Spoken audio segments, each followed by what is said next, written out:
Okay, so we are now recording. Ooh. Sweet. Okay, so while the little twirly thing's going on, it's 2 p.m., so let's start streaming. Let's get streamy. Nice.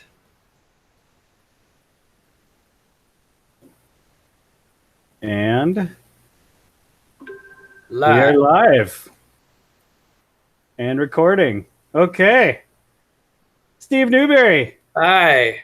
It's Matt Arnold. Arnold. Hey, Snoob. Mr. Arnold. It feels like I just saw you. I know. Like I just talked to you recently. Yeah. Not 3 years ago. But that's right. But here we are in conversation, and thank you so much for joining me today. And I hope that other people are joining us as well. These are folks out there in my Advanced Learning Strategies dual credit class, and also perhaps some folks in my law class, Alt Ed, or since we're going to put this on YouTube. For those folks, please enjoy the stream today. We're going to post some links that talk a bit about Steve or Snoobs right there. So I'll give a bit of information about how we know each other first, Snoobs. Okay. And that is, we met, I was thinking about it today. I think it was 1998. I think when we started work at Classroom Technical Support was 1998. Yeah, like January of 1998, I think.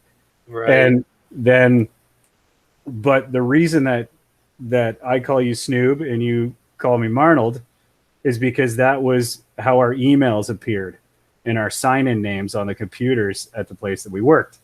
Yes. And it just stuck for all these years. For what, 20, what are we, 22 years now? That's nuts. 22 years, yeah. Absolutely crazy. Absolutely. So that is how we know each other and how we've sort of kept in touch over the past 22 years by meeting once in a while. But enough about us, because I could go on and on about how great we are. But what the audience, I think, wants to hear is how great you are. So let me set the bar high first. Yes. And you could just go higher than that. So Sure. tell us a bit about yourself. Tell us your background, starting with graduating university and then the going off to teach ESL. Sure. I graduated in the early 2000s from the University of Guelph with a degree in fine arts. And then the first thing I did was go overseas to Japan, part of the JET program, and I taught ESL within their public school system for 2 years. It was super fascinating to be there. I was in a small town in Japan. I was the only visible minority there. Learned to speak Japanese, etc., and then came back after 2 years, moved to Toronto, did a little bit of ESL work, did some renovation work, and then I decided I should get some skills to pay the bills that isn't necessarily ESL and isn't renovations. And so I enrolled in a postgraduate 1-year college course at Centennial College in Toronto that just focused on the web. So learning as quick as possible programming languages, design programs like usability, writing, etc. And at that point, a program called Flash was really big. It was an animation program. It's not so big anymore. But I graduated from there, did about a year of random web work, and then I went off on my own as a self-employed web designer / Flash animator. A couple years after that, I said, I'm just going to focus on the animation. And I continued to make videos and animated explainer videos for people. I have a company called Topic Simple that deals with corporate animation or animation for companies or organizations. And then in my spare time, I thought I would create a YouTube channel. And YouTube was becoming all the rage. Actually, YouTube had just started when I was in college about 10, 15 years ago. And this YouTube channel is called Scratch Garden. And I wanted to take my two favorite L words, which are laughter and learning, combine them and use original music from my siblings who are more musical than me. And you can see the screen now. It's a YouTube channel called Scratch Garden. We do fun and funny animations usually for ages 3 to 9, but we secretly make them for all ages. And I've been growing that YouTube channel off and on for about 6 years, and it's getting bigger than ever before, but it's still a challenge to make it as a main source of income. But it's a lot of fun, but also a lot of work. And that about brings you up to speed on me. Great. That's awesome. Thanks. That's all you have to say for the rest of the time, because that was Pretty a lot, much. man. That was a lot. That's like we were saying yesterday, a long and winding road. So the number of steps were, I think, up to 8 different steps in your pathway up to that point. So, which is about right for somebody our age. I think it's like 7 different changes of career up until a certain point, right? That you have 7 career changes in your whole lifetime, whereas you and I, we just got it out of the way in the first like 10 years. Yeah. So hopefully this is it for us, right? Hopefully we're good now. Yeah. And we can just coast on this. Yeah. The old days of getting a job at the company at 21 are over. Yeah. I was thinking about this the other day too, though, but the program like Flash animation, I mean, when I was in university with you, I mean, it didn't really exist. So it's like, and this will happen for any of your students. Like there's stuff that we don't know what's going to happen in 20 years in terms of technology. So I really couldn't have planned it at the time that I was studying in a way. I guess I could have studied like traditional animation, but the idea of putting animation on the web was still like a few years away. So it's like, what are you going to do? But yeah. Try something out and be one of those, I don't know, what's the word for it? Originators, I guess. Or, early adopters. Right. That's the word I'm looking for, right? Early adopters. So I know exactly how you feel to get in with those early adopters. Did you have any doubters along the way who were like, what are you going to do with that? I mean, I did a lot of work on like a business. When I did a fine art degree, like all the time. Yeah. For sure. Yeah. So, but that being said, to this day, I still use my visual sense to make money. And animation is an extension of that. So yeah, there are definitely doubters. I did a lot of work with like some community organizations in Hamilton. That's where I live. Yep. Like we're getting a business plan together when I first went off on my own. And I was planning on just selling kind of animation for YouTube. And a few people are like, I don't know if that's going to work. But, they just couldn't see the absolute explosion that YouTube would be and that video on the web would be. Right. So, but yeah. Right. So what I'm going to do now, Snoobs, is I'm going to just present an example of one thing you've done for the city of Hamilton. Sure. And this is our Bayfront strategy. Cool. Yeah. So there it is. You should be able to see it now. I can see it. Yeah. So you have done some work with the city of Hamilton. Yes. Through Topic Simple, which is your site, right? Mm-hmm. So this is one of the ways that you've been able to take what you've learned and you've been able to make money or monetize that, right? Yeah. So the artistic skills and then find a way to make money for it. But you have many things going on at the same time. Many things. So many different clients. And you, through the Scratch Garden, that website, that explain to the viewers and the listeners out there what kind of challenges you face if you're trying to do something like make money off of YouTube. Yeah. Like I was saying the other day, like one of the first things is that you're on the internet and the internet changes every day.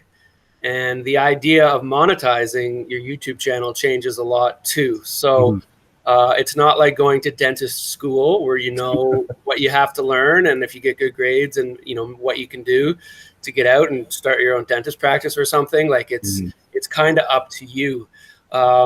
So when YouTube first started, they didn't have ads, which means the creators couldn't really monetize their own content either. So, but eventually they did get ads. But it's all dependent on the day. It depends on how many people watch your videos, depends on if they click those little ads or not. That's how you get paid. And the income fluctuates a lot. Certain times of the year, advertisers have more money. And then the other thing is with my content, it's based on a lot of school stuff. So it is being watched in schools, which is great. But that also means, like, for example, December, January, and the summer months, I'm not getting nearly as many views. And suddenly my income goes down. Yeah. And so, and then go ahead. No, the other challenge is to grow something, you need to kind of, like any business, you need to get more people involved. So I've been able to hire a part-time animator, and I've had her with me for a couple of years. But she's, she takes all of my income from YouTube some months. And so basically to grow, you gotta spend more money. And because this is still kind of a side project for me, I'm okay with any money I make from YouTube just goes to producing more animations. But it's kind of this never-ending cycle of growth. And then to grow, you need money. To make money, you need money. That's a saying. So that's a challenge as well. And getting it over the hump where it can go somewhere else besides YouTube for money, that's the kind of the questions I'm dealing with right now. Yeah. Whether that's maybe I can design a course and sell it online. Maybe I can pitch a show or something like that. I do little side things like sell merchandise. I have a Patreon second channel. And these things give me a little bit of money, but the main thing is still YouTube. Yeah. What's the Patreon channel under? What name is your Patreon channel under? It's under Scratch Garden. So patreon.com/Scratch Garden. And if you don't know, Patreon's another way to directly reach fans. And for a small monthly fee, literally $2 or $5, you can connect with your fans and give them kind of extras. So in my case, I put an extra month, once a month, I put an extra video out there. That's usually like behind the scenes. Maybe you can meet me, or it's an alternate funny version of an animation we've already done. And at this point, I have about 100 and some odd patrons. So cool. Yeah, it makes me a few $100s a month, which is helpful. Yeah. Yeah. And another source of income. Mm-hmm. So lots of different pots per se. Exactly. that you're drawing from to try to do this. Yeah. So Scratch Garden, I'm just going to loop back for a second and talk a bit about networking and how putting yourself out there as much as you can to a certain point, because you were talking about the challenges of trying to maintain a Twitter profile, an Instagram profile, a website, and all that. But something happened to you when you were doing a talk somewhere. And this is how the book happened, right? So this is the reason that I thought about talking to you today, is because one of my students was interested in how to become an author, right? How to take something they're doing as far as arts goes, and again, monetize that, turn it into a career. So tell me about how you met the person who wanted to fund the book. Yeah, so I have a book here. It's called it's backwards, Semicolons, Cupcakes, and Cucumbers. Mm-hmm. And it's a real published book by a real publisher. Not, I just say that because you can pay your own money and self-publish. So, right. But I didn't do that. But no, the editor of it's called The Innovation Press, has young kids like myself, and her daughter was watching one of my animations in class one day, and it was an animation on punctuation. You can look it up on the Scratch Garden channel. And all it is an animation with punctuation characters, and they can talk and they explain themselves. So, period has a mouth and eyes, and period's really boring. And question mark asks a lot of questions. Exclamation mark's crazy. Yeah, he's loud. Yeah, really loud and excited about everything, obviously. And then comma goes on and on and on about things. So, and then Semicolon comes in, and they have no idea who Semicolon is. So, and basically she saw this animation and reached out to me, the editor, because her daughter was repeating my animation over the dinner table or something. And the Innovation Press works almost exclusively with educational material that they try to make funny, which is kind of my forte. So they just right away said, "Are you interested in turning this into a book?" And that is a real lucky and kind of backwards way of getting a book deal. Lots of people make a book or a script beforehand and then have to go and approach these publisher houses. And I didn't have to do that, but that's how that happened. It came through the YouTube channel. Yeah. Yeah. Cool. And so one thing that happened with my Topic Simple on this note, on Topic Simple, my animated explainer company, when I first started that, this was before Scratch Garden in Hamilton, I went to all sorts of like meet and greets for like the tech community. And there'll be some of this in Guelph for sure.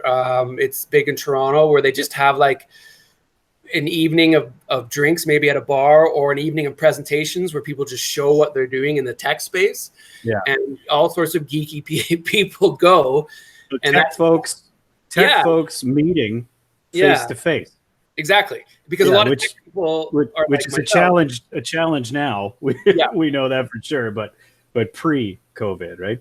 Yeah. But a lot of tech people are into their computers and they don't get out much. And so it's a really good thing. And then that's where I got a lot of my first connections for, starting Topic Simple, getting like with someone else would be in a conversation about animation the next day or the next week. And then they would be like, oh, I just met a guy in animation. And that's how the ball rolls on that. And you got to get your face out there if possible.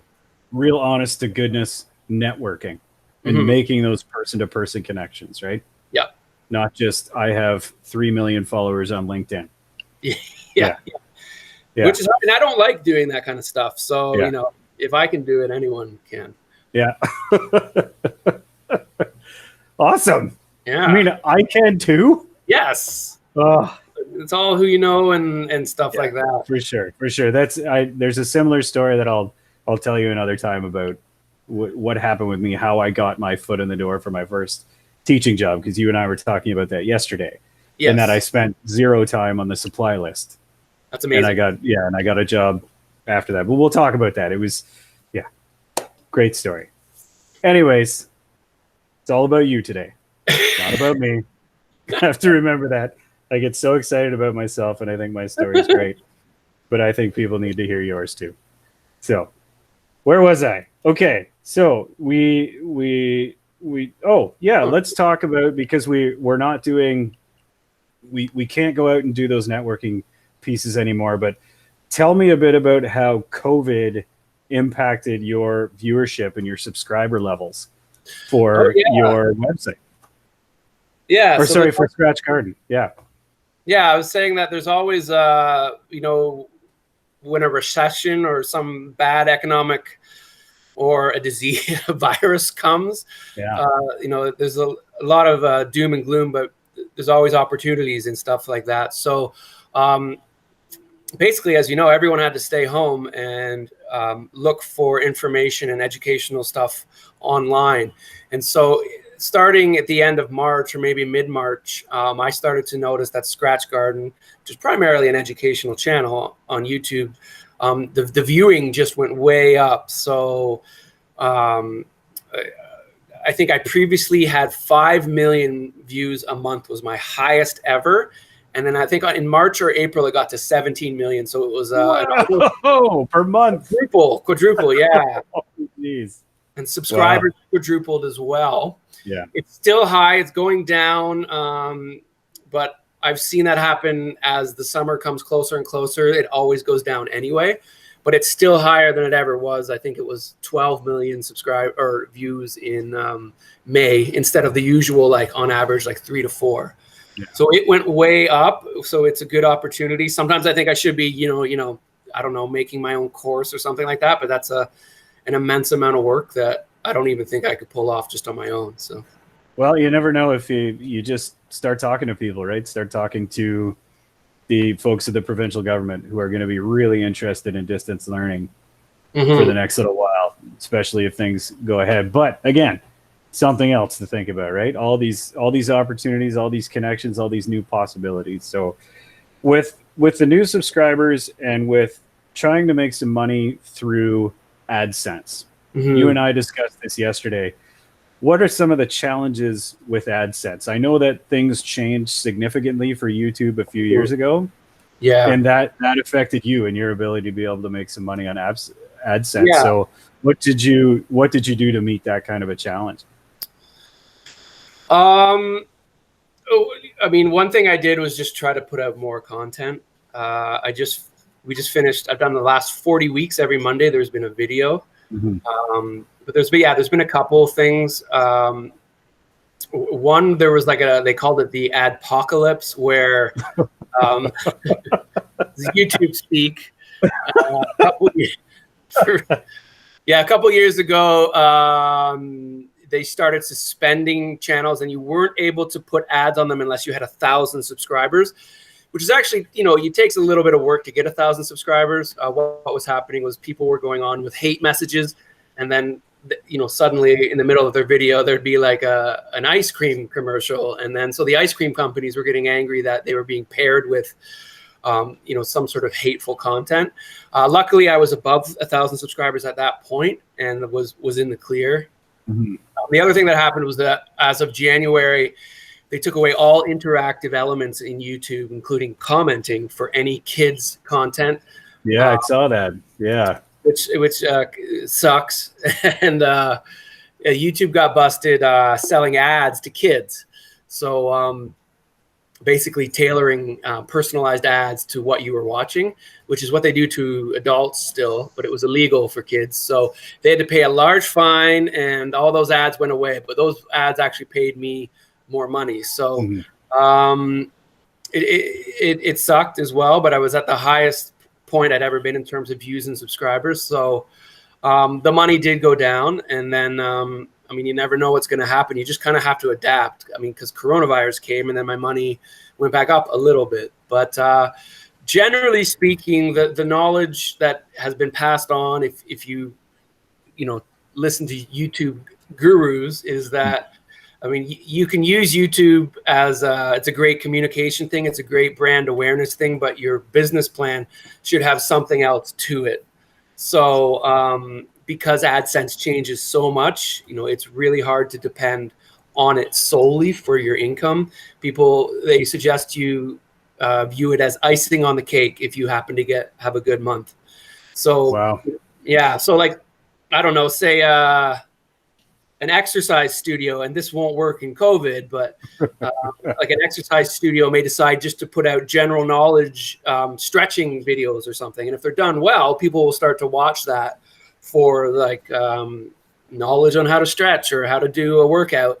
And then, they might find out that, hey, this is a local studio as well, and then join that studio. And that's, so the studio is still getting people in the door as their main value proposition, as their main income.